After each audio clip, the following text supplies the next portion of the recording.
Bonjour et bienvenue dans ce nouvel épisode. Aujourd'hui, je viens pour vous faire une sorte de FAQ suite à mon voyage de 7 mois en Asie avec mon copain.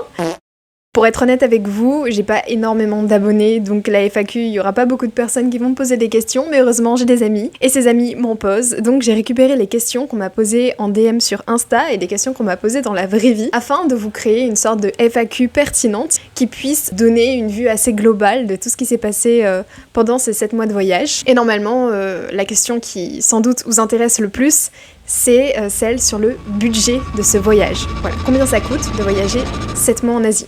Évidemment, tout ce que je vais dire, ça va être totalement subjectif. Première question, quels sont les pays que nous avons fait ? On a fait la Chine avec Hong Kong et Macao, Pékin, Shanghai pour la première partie du voyage. Je vais expliciter pourquoi je parle de première partie. Ensuite, on est allé en Thaïlande, on a fait Bangkok, Prachuap Khiri Khan et Nong Khai.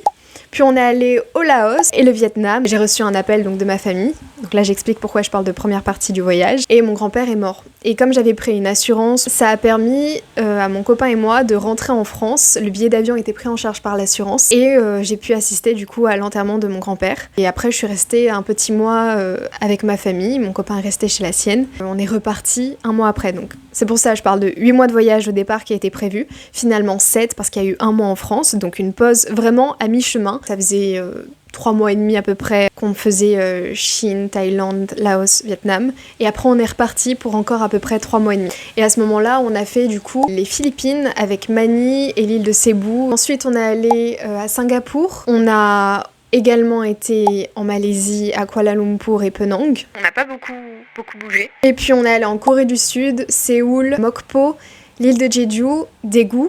On avait déjà fait Busan lors d'un précédent voyage. Puis le Japon, on a commencé par Fukuoka et on est remonté petit à petit. Ensuite, on est retourné en Chine une deuxième fois pour profiter cette fois du visa, de l'exemption de visa de 1 mois. Quand on est parti en Chine en novembre 2024, c'était seulement 15 jours d'exemption de visa. Vraiment, on n'a pas eu de chance. Fin novembre 2024, c'est passé à 1 mois d'exemption de visa. Et pour finir, on a fait Taïwan avec la capitale Taipei, Taichung, Tainan et Kaohsiung. Là, j'ai vraiment dit toutes les villes et tous les pays qu'on a fait. De quand à quand on est parti ? On est parti de novembre 2024, pause en février 2025, reparti en mars 2025 et on est rentré en juin 2025. Voilà pour la temporalité de ce voyage. Je vais pas attendre la fin de la vidéo pour parler de ce sujet. Je sais que c'est ce qui intéresse le plus de personnes et c'est également ce qui moi m'intéresse le plus, c'est connaître le budget. Je vais le dire au début, ça veut pas dire que vous devrez quitter la vidéo juste après avoir eu cette information, d'accord ? Vous pouvez rester jusqu'à la fin parce qu'il y a plein d'autres choses pertinentes qui vont être dites. Voilà donc tout ce que ce voyage m'a coûté en argent. 9 500 €. Voilà. 7 mois de voyage, 9 500 €. Je comprends tout. Le prix des avions, le prix des transports là-bas, de la nourriture, du logement, etc. Mon copain, il est à peu près à 11 000, mais il faut prendre en compte qu'il s'est acheté un Samsung Galaxy S25 Ultra en Corée du Sud. Ok, donc on peut enlever déjà 1 500 €. Donc on a à peu près tous les deux le même budget. Bon, il a un peu plus parce qu'il a mangé des pizzas que j'ai pas mangé. Alors est-ce qu'on a travaillé pendant ce voyage ? Non. Nous n'avons pas travaillé. On a décidé de faire ce voyage en utilisant nos économies, puisqu'on avait économisé assez justement pour partir. 9 500 €, c'est un exploit de ne pas avoir plus dépensé que ça, je trouve. J'ai quand même le sentiment d'avoir beaucoup restreint sur les activités, sur des fois la nourriture, tout ça. On peut pas dépenser 9 500 € en 8 mois de voyage sans se restreindre. En vrai, je pense. Il faut compter qu'on a fait le Japon pendant 3 semaines, qui est un pays où c'est onéreux autant que la France, à peu près. On a fait aussi les Philippines, ça coûte cher. On a fait Singapour pendant 3-4 jours, c'est aussi un budget. Enfin bon, il y a plein de choses qui coûtent de l'argent. Pays le moins cher, je dirais Vietnam, par rapport à l'expérience que j'en ai eue. Pays le plus cher, le Japon.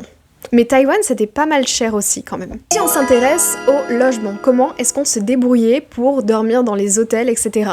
Au début, j'étais extrêmement stressée. Quand on est parti à notre première destination qui était Pékin en Chine, j'avais réservé un peu à l'avance l'hôtel pour 1 semaine et demie, le temps des 15 jours de visa en fait. J'étais tellement stressée et puis avec le décalage horaire et tout, on s'était dit qu'on ferait juste pour commencer une ville, histoire de s'habituer et de pas trop se mettre de la pression dès qu'on arrive. Et donc au fur et à mesure qu'on devait réserver les logements, on a essayé de faire en sorte de réserver de plus en plus tard, parce qu'en fait il se trouve que quand on réserve à la dernière minute, si on a de la chance et qu'il reste des places, bah c'est moins cher. Et arrivé au Laos, on a même commencé à ne plus réserver et à aller sur place pour demander s'il y avait de la place pour dormir, mais on s'est rendu compte que c'était une technique un peu foireuse et qu'on n'arrivait pas du tout à négocier les prix comme j'avais vu dans les vlogs de personnes qui voyageaient en Asie du Sud-Est.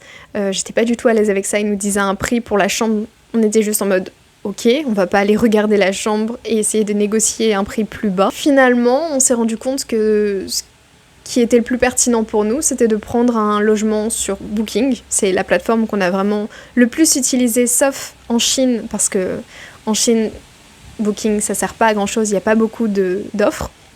En Chine, on utilise plutôt Trip. C'est vraiment les deux applications majoritairement utilisées, Trip et Booking. Ça a donné déjà un confort de se dire bon, on a un logement pour ce soir parce qu'on l'a pris sur Booking plutôt que d'attendre d'arriver sur place et de pas savoir. Prenez juste nos logements, soit la veille, soit le jour même, soit 2 jours à l'avance. C'était à peu près comme ça. Quand on a fait Thaïlande, Laos, Vietnam, il faut savoir, et même les Philippines et tout, qu'on n'a pas pris de scooter parce qu'on n'avait pas de permis international et que c'est dangereux.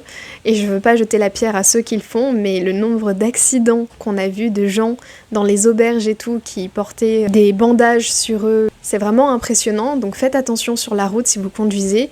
Ayez un permis international pour être assuré. Enfin, ça peut vous coûter la vie, quoi. Nous, on n'a jamais conduit de scooter. C'est quelque chose qui nous a empêchés de visiter des endroits intéressants et reculés en Thaïlande, au Laos, Vietnam, etc.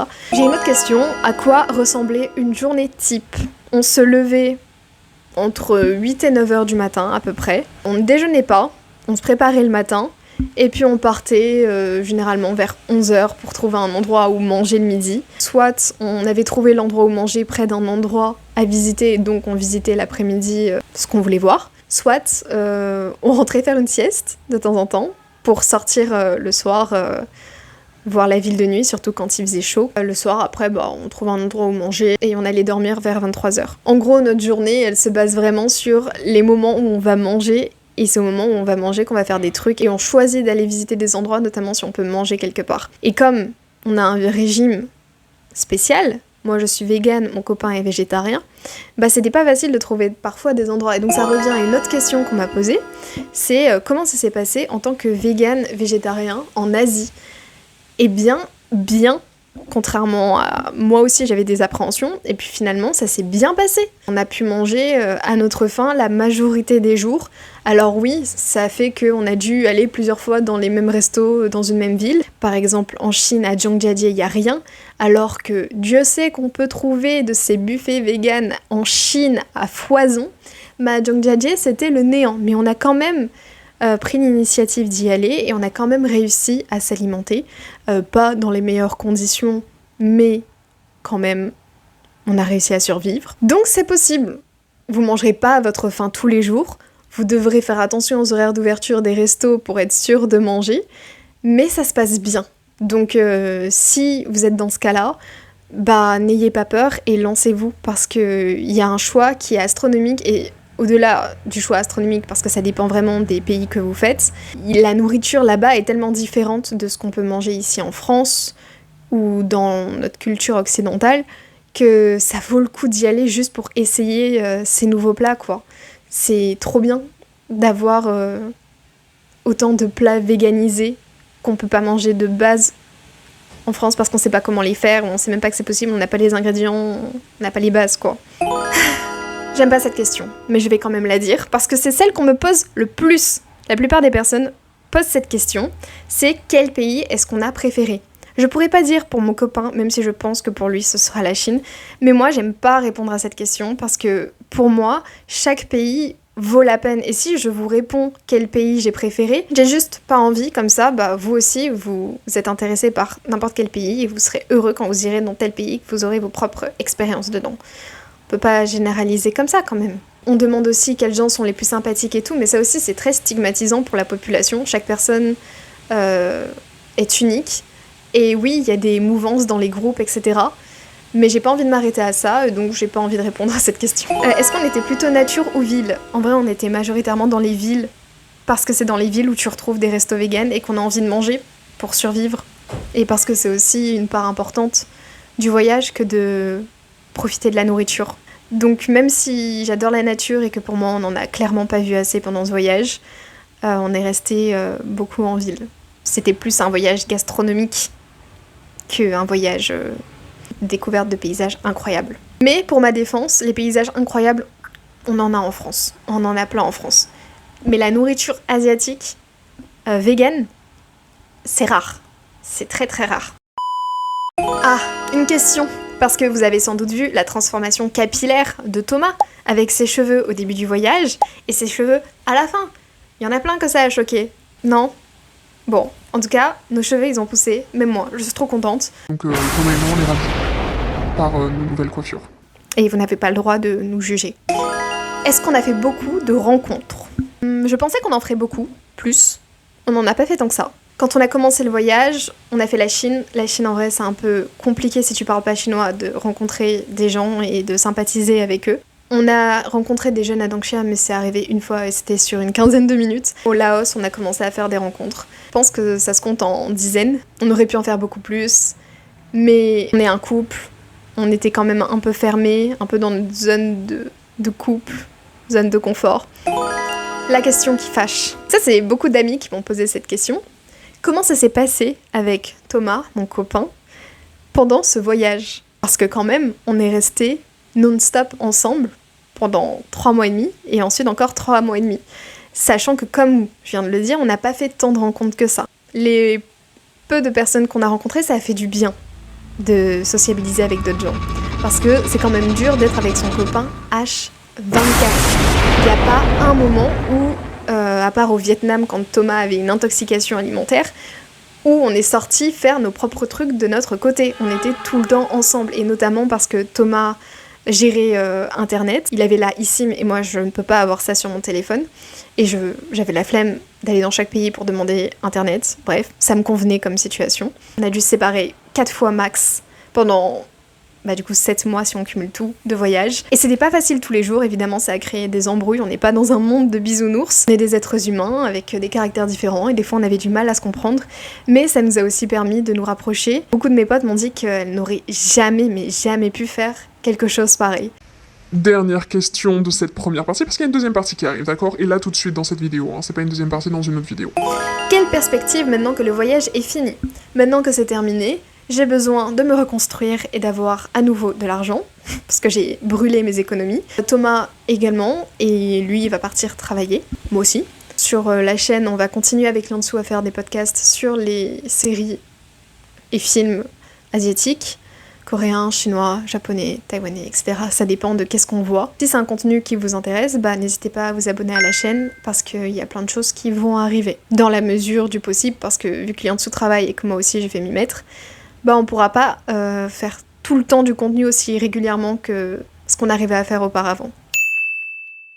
Donc on va commencer la deuxième partie de cette vidéo, qui sont des questions sur le montage. Alors je sais pas si c'est quelque chose qui vous intéresse. Si vous aimez faire des petits vlogs, des petites vidéos en fait pour les voyages que vous faites avec des amis, qu'ils soient courts ou longs, ou entre familles, du coup c'est des petits conseils que je peux vous donner. C'est à mon échelle novice de comment je me suis débrouillée. Je sais pas si vous avez vu les vlogs que j'ai fait. Il y a beaucoup de choses que j'adore et des choses qui vont pas du tout dans ces vlogs. Mais sachez d'abord que ces vlogs, pour moi, ils me permettent de faire un récapitulatif des voyages qu'on a eus. Donc j'ai pas besoin de revisionner les vidéos, parce que j'ai tout dans une vidéo qui explique la destination et tout ce qu'on a vécu en quelque sorte, parce que j'ai pas non plus filmé tout. Mais on a vécu plein de choses. C'est un récapitulatif du voyage, et pour moi, c'est une mine précieuse. C'est pour ça que j'ai autant travaillé sur le fait de faire ces vlogs. Ils sont pas parfaits, ils sont pas à destination de tout le monde, ils vont vite, j'en suis consciente. On m'a même dit que mes montages faisaient penser à Michael Bay, et en vrai j'aime bien. Maintenant, question technique. Avec quel logiciel est-ce que je monte mes vidéos ? Je les monte avec CapCut. C'est une application qui est gratuite sur le téléphone, donc je n'utilise pas de PC. J'avais pas pris de PC pendant ce voyage, je faisais tout sur mon Samsung Galaxy S10, qui est pas un téléphone... Voilà quoi, je filmais avec. J'avais de temps en temps les vidéos que Thomas m'envoyait avec son téléphone, le S23 puis le S25 quand il l'a acheté en Corée. Avec tout ça, je faisais mes vidéos sur mon téléphone. Il faut savoir que CapCut, c'est une application qui est gratuite de base, mais qu'elle devient de plus en plus abjecte avec les mises à jour. Là, il y a pratiquement tout qui devient payant. Dans les premiers vlogs à Pékin et tout, j'avais des effets trop bien que je peux plus utiliser maintenant parce qu'ils sont devenus pour la version premium. On est très restreint dans la version gratuite. Peut-être que je prendrai la version payante quand ces vidéos rapporteront un peu d'argent, mais c'est pas le cas. Donc je vais pas commencer à mettre mon argent sans avoir des gains en retour. Combien de temps ça me met de monter une vidéo ?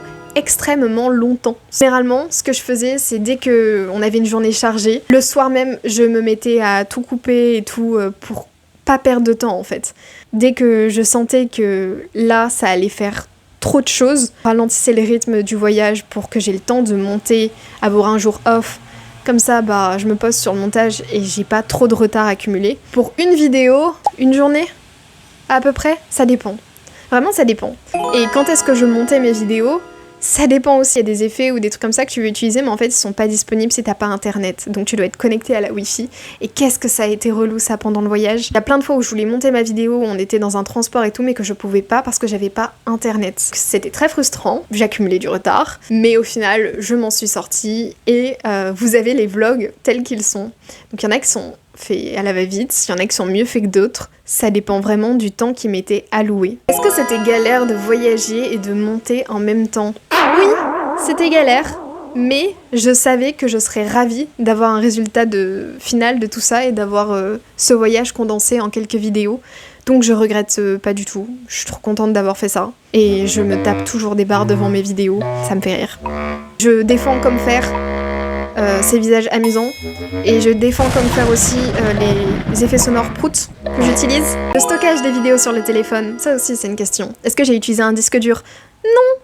Tout était sur mon téléphone. Il faut savoir que les vidéos que vous avez, c'est tout ce qui me reste, à part les photos. Ou une ou deux vidéos que j'ai vraiment gardées, mais c'est tout ce qui me reste. En gros, dès que je faisais le montage, je supprimais les fichiers originaux. C'est pour ça qu'il y a des fois, je pouvais pas retourner sur le montage pour changer des choses. Parce que juste, j'ai plus les fichiers d'origine, je les ai supprimés parce que j'ai pas assez d'espace sur mon téléphone. Par conséquent, les vidéos, c'est tout ce qui me reste. Après, Thomas, il a des vidéos que j'ai plus sur son téléphone parce que lui il a plus d'espace. Merci d'avoir suivi cette petite vidéo. Si vous avez d'autres questions, n'hésitez pas à les poser en commentaire, j'y répondrai. Donc j'espère que ça a été pertinent pour vous, j'espère vraiment aussi que j'ai abordé les sujets qui vous intéressaient le plus. Mais encore une fois, si je les ai pas abordés, posez-moi des questions. Abonnez-vous à la chaîne, n'hésitez pas à mettre un j'aime sur cette vidéo, à la partager, ça peut toujours aider d'autres personnes, et notamment motiver des gens à se lancer pour un voyage comme ça. Je vous fais des bisous, et à la prochaine. Bisous.